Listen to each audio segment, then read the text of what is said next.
na kahit anong mangyari, secured ang asawa mo.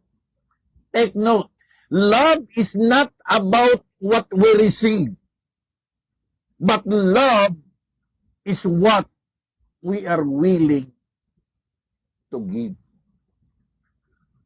Pag sinukat natin ang sacrifice in security, hindi ito bilangan at sukatan ng iyong ibinibigay o tinatanggap. Again, pag pinag-uusapan natin ang security and sacrifice, hindi ito bilangan at sukatan ng iyong mga natatanggap.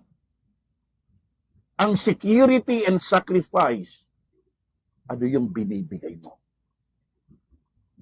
Hindi lamang sweldo, hindi lang oras, buhay mo. So the second provision sa ating pillar of marriage is providing first, sustenance, second, security.